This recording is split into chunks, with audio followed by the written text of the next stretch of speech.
Hola a todos, buenos días. Yo soy la doctora Karen Alejandra Rosas Domínguez. Soy médico general. Actualmente me encuentro cursando la materia de marco legal en instituciones de salud, que es parte de la maestría en administración de instituciones de la salud. Actualmente eh, les voy a hablar sobre la negligencia médica. Les voy a proyectar unas diapositivas y si en algún momento tienen dudas, pueden interrumpir la reunión. Vamos a ver. Hay preguntas en el chat. Sí, doctora, gracias.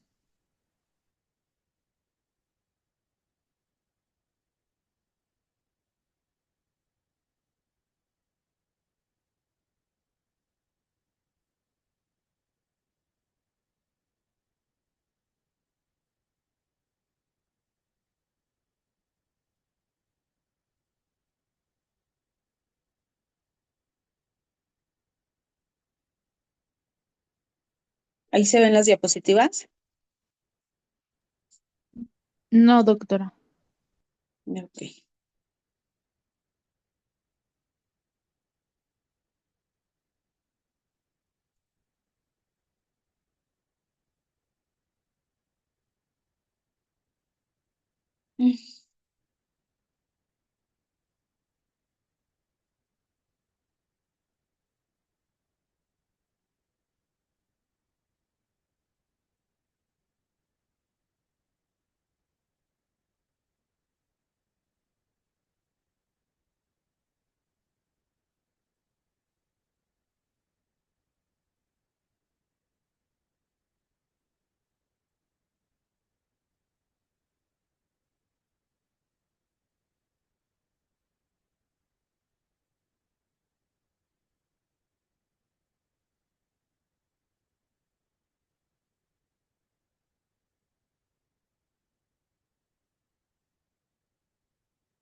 Ya se ve la pantalla, ¿verdad? Así es. Ok. Bueno, como los comentaba, estoy estudiando la maestría en instituciones de salud. Actualmente la materia es marco legal en instituciones de salud que imparte la doctora Beatriz Mendoza Gómez y el día de hoy les voy a hablar sobre la negligencia médica. A grandes rasgos, estos son los rubros que se van a mencionar: fundamento constitucional, régimen jurídico, ley general de salud, características del acto médico, errores en el ejercicio profesional de la salud, intervención de la CONAMED y la CNDH y las leyes federales aplicables y normas oficiales mexicanas ante la comisión de este acto ilícito. Ahora bien, tenemos que en el fundamento constitucional, en la Constitución Política de los Estados Unidos Mexicanos, específicamente en el artículo 4, toda persona tiene derecho a la protección de la salud y la ley va a definir las bases y las modalidades para el acceso a los servicios de salud. En cuanto al régimen jurídico del acto médico, bueno, pues son diversos ordenamientos los que rigen el acto médico. Entre ellos tenemos la Ley General de Salud, la cual fue creada en 1984. Esta Ley General de Salud tiene varios artículos, pero sobre todo en el artículo 23 nos habla como tal del concepto de lo que son los servicios de salud y lo describe como todas aquellas acciones realizadas en beneficio del individuo y de la sociedad en general, dirigidas a proteger, promover y restaurar la salud de la persona y de la colectividad.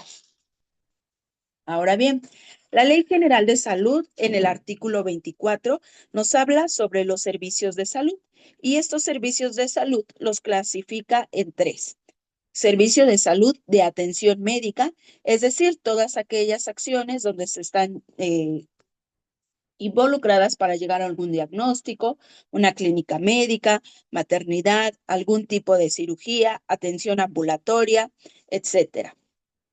El siguiente tipo de servicio de salud es de salud pública, es decir, son las que prestan las instituciones del gobierno. En caso de instituciones privadas, pues tienen derecho a la institución de gobierno, que es el Instituto Mexicano del Seguro Social, o también llamado IMSS. Y para los trabajadores de gobierno, pues tenemos el ISSSTE. El tercer, servicio de salud es de asistencia social. Como bien lo menciona el artículo 168 de la Ley General de Salud, se brinda atención a personas que ya sea por sus carencias socioeconómicas o condiciones de discapacidad, se vean impedidas para satisfacer sus requerimientos básicos.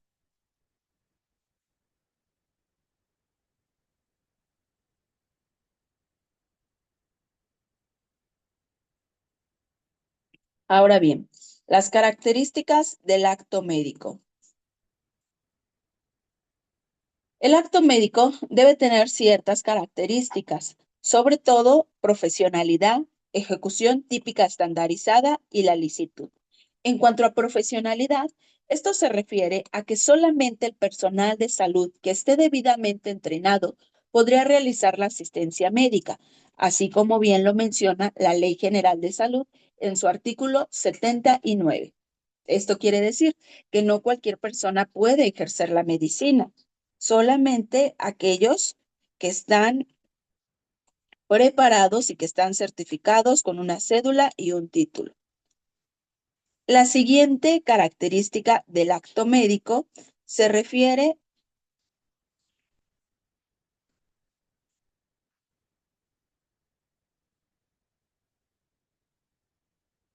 a la ejecución típica estandarizada, como lo podemos ver aquí.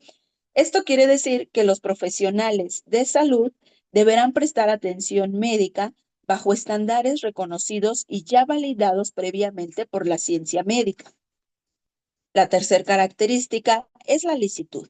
Se dice que el acto médico será lícito si se realiza conforme a la ley, contando principalmente con el consentimiento del paciente. Ahora bien, los errores en el ejercicio profesional de la salud se clasifican en tres tipos: la negligencia médica, la impericia y la imprudencia. En cuanto a la negligencia médica, se describe como el incumplimiento de los principios de la profesión, es decir, lo que se debe hacer no se hace, o sabiendo que algo no se debe hacer, aún así se hace. En cuanto a la impericia, es la falta total o parcial de conocimientos técnicos, experiencia o habilidad, ineptitud para el desempeño profesional. En cuanto a la imprudencia, es la falta de previsión, es decir, el daño se produjo porque el acto médico se realizó sin las debidas precauciones ni medir las consecuencias. Vamos a ver. Ok. Un ejemplo de esto sería, por ejemplo, en el caso de la impericia, cuando un médico general realiza alguna cirugía que no es de su área. Por ejemplo, que un médico general realizara una cirugía de corazón o una cirugía de estómago. Esto quiere decir que a lo mejor sí es médico, pero no tiene la experiencia para realizar ese procedimiento. A ver, aquí estoy viendo en la pantalla que Lucía levantó la mano. ¿Tienes alguna duda, Lucía? Perdón, doctora, era lo del ejemplo, pero ya lo mencionó. Se me olvidó bajarla. Ok, no te preocupes. Bueno, en cuanto a la imprudencia, un ejemplo es que, por ejemplo, como bien lo dice aquí, el daño se produjo porque no tomamos las debidas precauciones. Por ejemplo, si vamos a realizar una cirugía donde se requieren ciertos medicamentos y que estos no lo tengamos, eso es una imprudencia. Que sabiendo que vamos a realizar una cirugía donde se requieren ciertos medicamentos o cierto material quirúrgico en específico, no se tenga. Eso es el tercer error en el ejercicio profesional de la salud. Ahora bien, todas estas conductas o todos estos errores pueden tener consecuencias legales. En estas se encuentra el elemento de la culpa, es decir, existe culpa cuando se obra sin intención y sin la diligencia debida, causando un resultado dañoso, previsible y obviamente penado por la ley. Esto recibe el nombre de delito culposo. Y estos delitos culposos tienen sanciones, las cuales son previstas por el Código Penal Federal, específicamente en el artículo 70, donde nos menciona que alguno de estos errores podrá proceder la suspensión de hasta 3 años de derechos para ejercer la profesión, el oficio, autorización, licencia o permiso. Ahora bien, existen diversas instituciones que se encargan de regularizar estos eventos o estas situaciones, estos errores de la práctica profesional. Una de ellas es la Comisión Nacional de los Derechos Humanos, o como bien lo conocemos, la CNDH. Como ya hemos visto en materias pasadas, la CNDH es un organismo público autónomo que se rige por su propia ley. Su fundamento principal es el artículo 102, apartado B de la Constitución Política de los Estados Unidos Mexicanos. Y la CNDH tiene como función ocuparse de recibir quejas de los particulares que hayan sido vulnerados en sus derechos humanos por cualquier autoridad o servidor público de la Federación. Asimismo, esta Comisión Nacional de los Derechos Humanos se va a encargar de vigilar las quejas que estén relacionadas con la negligencia médica. Por lo tanto, la CNDH puede interferir en varios casos. Estos son algunos. Si hubo una falta de atención médica, si se omitió proporcionar algún medicamento, si se omitió resguardo domiciliario, también la falta de medidas de protección, la inadecuada atención médica que ha llevado a la muerte de pacientes, son algunas de las ocasiones en que la CNDH puede intervenir. Además, una vez que la CNDH vigila estos procesos, algunas ocasiones ha emitido recomendaciones en los casos de negligencia médica, esto con el objetivo de que no se repitan y que se tomen las acciones necesarias para que no se presente nuevamente negligencia médica.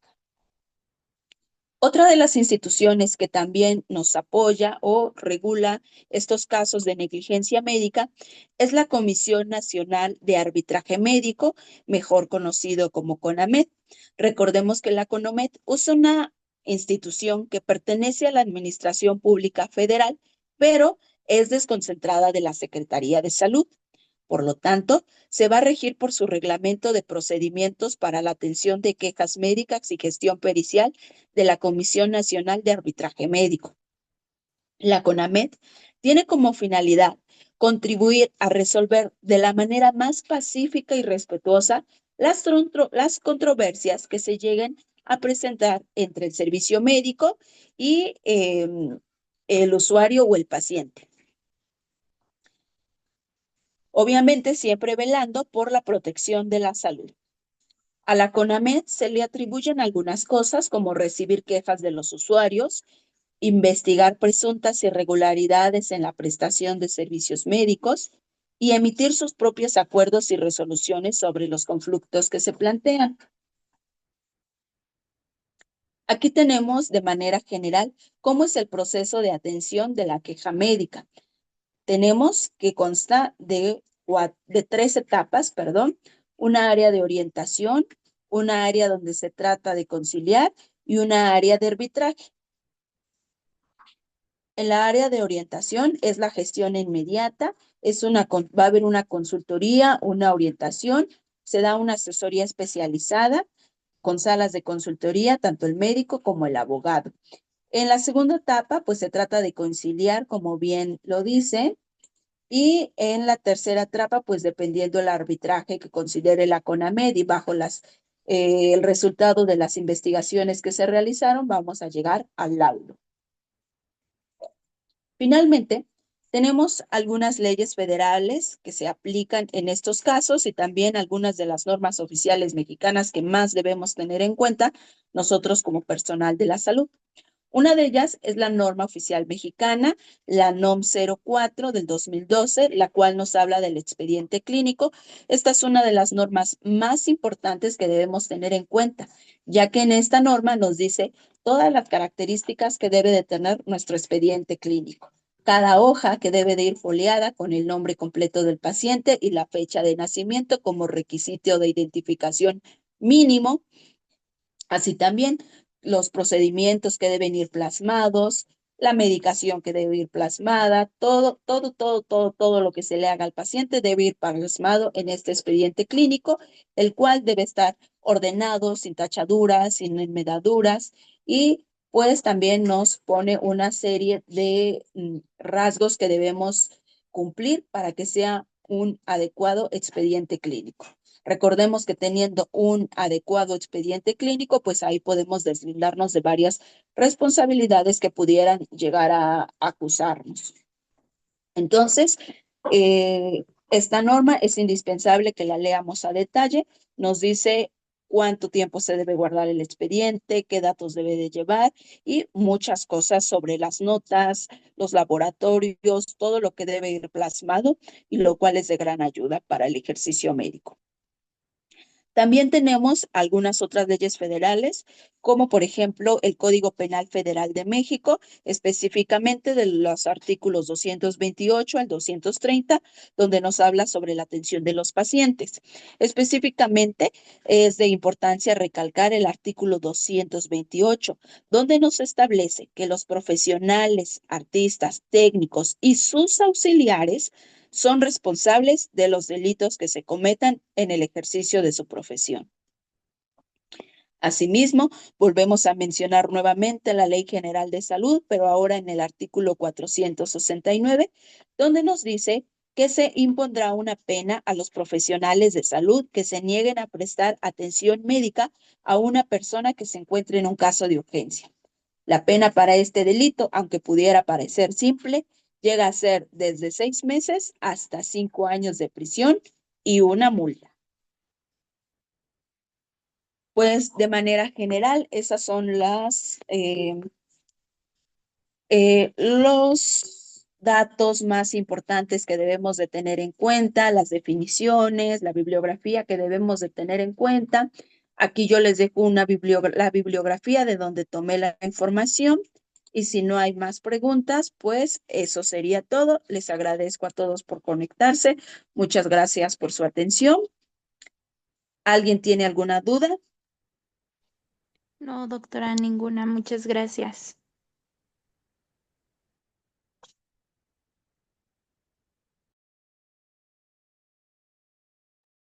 Ok, pues si nadie tiene duda, entonces, si nadie tiene duda, vamos a finalizar la presentación.